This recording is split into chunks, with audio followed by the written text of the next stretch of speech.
The last two videos that have come out this week have been about negative emotions. So if you've missed those, that's a good foundation to start in looking at your negative emotions. But today we're going to talk very specifically about how that applies in your life. How do we make negative emotions work for us? When do we want to employ the negative emotions? Put them into action to experience them, and let's be okay with that.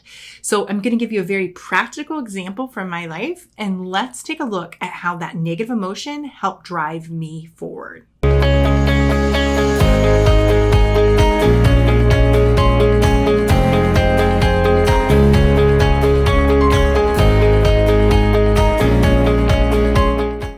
So today I want to talk to you about my yoga practice. And what I always am thinking, every time I'm doing yoga, I'm like, I wish I could film a video right now in this moment. You need to see how much stress and strain, pressure, application I'm applying to myself as I'm going through these yoga poses. So some people and some types of yoga are geared towards relaxation, stretching the body. And there's always a time and a place for that. Just like there's different types of massages. And so a certain type of massage is just very surface level, is very relaxing, just like soothing. And then you have probably many grades in between, but I always look for the deep tissue massage. And I've had plenty of people be like, oh, why would you ever do that? Because I want them to get in there. I want them to knead through my tight muscles, the areas of stress in my body, so that it's not a pleasure that I'm seeking in the massage. It's the pleasure I'm seeking after I go through the massage. That makes sense? So I'm willing to put up for 90 minutes of intense, therapy working through my muscles. Now, there is a right and a wrong way to do that. So hear me say that. So if you're in utter pain and it's really hurting you, you need to tell your therapist, back off. This is too much. I'm not ready for this. But I have learned that if I allow myself to go through the therapy sessions and apply the pressure where needed and to knead through, that's the best way to, I describe, I don't know what the perfect term is that, but where it's not just light hand rub, but it's actually working through those tight muscles and getting them to relax and let go so that you can go home without feeling that pain and that intensity that you had. So I switched from just having the pain in the muscles to having, I won't call it pain, but tension, right? Stress through the massage, because not every moment is relaxing and amazing, to feeling at peace afterwards. I worked through the negative emotions because I knew it was going to take me somewhere. That physical example of putting my body through something, and I do the same thing when I practice yoga. So when I go into my yoga practice, the type of yoga that I do, it's called Bikram yoga or hot yoga. It's called different things in different places. But there's a set of 26 postures. We do the same thing in the same orderly sequence each and every time. Oftentimes, I'm challenging myself in seeing where I can take my body for the day. My body shows up differently on a day-to-day basis. I'm not going to perform yoga exactly the same way each and every day. And I'm okay with that, because I know that I'm willing to put myself in some postures. And so there's one where you're, okay, here's go with me. But your arm goes out one way, your legs are coming out another way, and this hand is behind your ankle pulling your leg. So this hand is pulling your leg up in the air while you're standing on one leg as a base, and your other arm is out pulling this way. So the purpose is to pull this direction while pulling simultaneously this direction and holding your balance on one leg. And so as you're doing that, you can imagine, first of all, that's not your normal posture you're in all day. So it's not a super comfortable posture, but I'm willing to put myself into this position, experience this feeling. And it's not pain, but it is discomfort.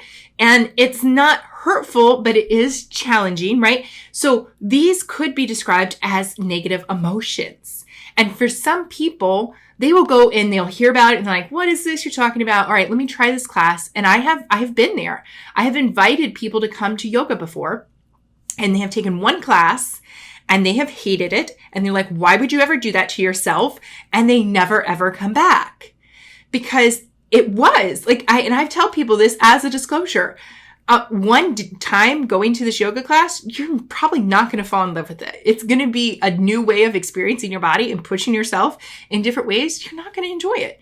Probably 1 week is not enough. I would say if you can stick to it for a month and really experience it, and that's why so many yoga places, if you look, they do 30-day trials. They do like 1 whole month. They want you to come unlimited as much as you can in 1 month, and they give you a great package rate to go try it because they know that the more that you experience it, the more you're willing to put yourself in these positions and challenge your body in new ways, the more you come out of it feeling amazing. And you start to fall in love with it because you start to see what it does for your body to work through this. And it's not just physical, it is so much mental work. I think all the time. I think when I'm in a particular posture and I know I have to hold it longer and I'm like, do I want to do this? It would feel amazing just to let go and stand up right now and get out of this posture. But am I willing to put myself in this discomfort, to apply myself in this way for this time? So going through that negative physical emotion, and feel it and see it happen in my body. What happens with that? And y'all, we leave this yoga studio and we're all glowing and we're happy. We're dripping with sweat. Nothing else I do besides actually jumping in the water and going for a swim makes me this wet. I am so sweaty and not even somebody who sweats a lot. It is just intense and you're in a heated space and your body is opening up in different ways that it hasn't before. And you come out of this and it has done so much for me that I watch it in other people's faces too. They feel relaxed, they feel energized, and they feel like I can go do something amazing. And sometimes my amazing thing I do is I go home and I go to bed and I sleep great. And sometimes I go home and I'm powered up and I have a clear mind and now I go tackle and I do some amazing work. I do yoga at all different times of the day. And I do that so it staggers how I experience that in my body.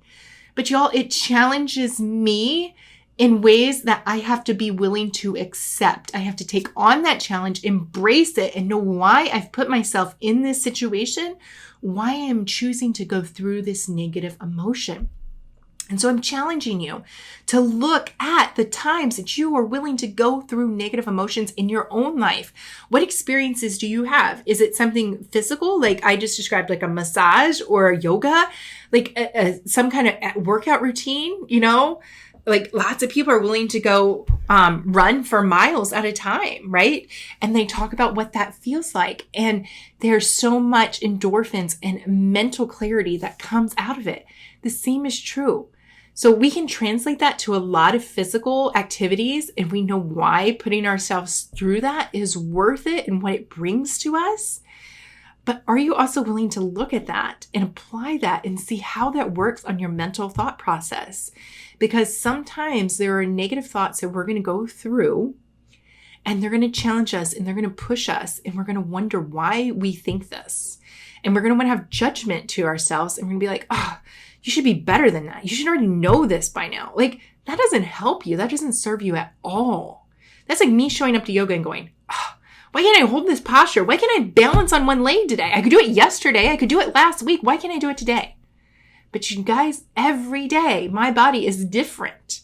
And some days I'm just a little more creaky than others and I can't hold that posture that I could hold for an entire minute the other day. And now I just can't. And I could be really mad at myself, right? I could throw a tantrum, whatever, or you just accept it and just be like, okay, I fell out, but I can jump back in and I can retry. And maybe I fall out 3 times out of this posture and I keep retrying. Or maybe I just stand here and stare at myself in the mirror because we're in front of a wall of mirrors and I just look in my eyes. What am I thinking? Why am I feeling this way? What is coming up? Sometimes my body physically can't do things because I have too much noise in my mind. When I'm in yoga, we talk all the time about being really intentional, focusing just on your own eyes, not looking around the room, not comparing yourself to other people, not thinking through all the things that you have to do or all the problems going on in your life, but just being present, being in this moment.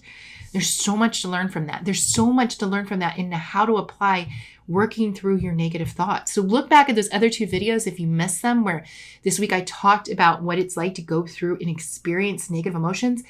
and relate it back to like me in the yoga. Like just being in a moment. Think about physically times you've allowed yourself to be in an uncomfortable situation because you knew what was going to come out of it. So just see how you want to respond when you experience negative emotions, when you're going through them, whether physically or mentally. How are they showing up for you? What can you learn from them? What is there that you can start to grasp, educate yourself, learn about yourself? It's so interesting. I'll label it as interesting. When we can explore our thoughts and our feelings and see what is coming up, why, and really start to explore that instead of just judging ourselves and jumping and being harsh and just jumping to conclusions even about what that means about us. You know, I'm a good person. That's how I'm going to identify myself. I am a good person.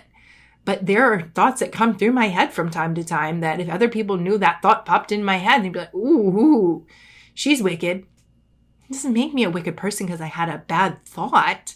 I'm human. And sinful thoughts will pop into my head from time to time. But I don't, keep them around. I don't want to meditate on them. I don't want to become a dark person, an evil person. I don't want to go in that route. But I can process them for what they are and I can see them and I can wonder, why did that come up? What triggered me in that way that brought in that ugly thought?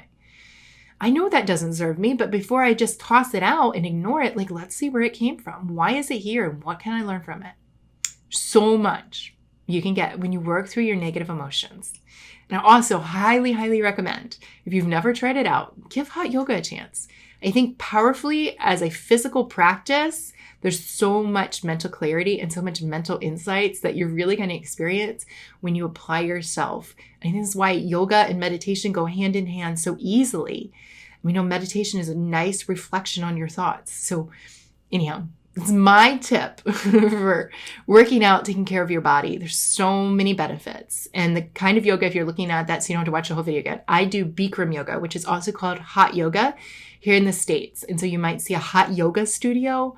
That's usually what it is. It's 26 repetitive postures. We do the same thing every time. Like even that, showing up, knowing how the sequence is going to be, what to expect, like just taking that off the table. I don't have to question that. That's another thing I don't have to think about. And now I can clear my mind, whereas when I show up with a trainer, I don't know what kind of routine or what's going to be expected of me and how the challenge is going to be. I know how I'm going to challenge my body each and every time I show up in yoga. I just don't know how my body's going to respond. But I'm willing to give myself that grace and go through that experience. And I get so much out of it. No matter what level I can take myself to, I get so much benefit out of doing this. And same thing, I get so much benefit out of examining my thoughts and working through them and without judgment, just seeing why they're there and what I want to do with them.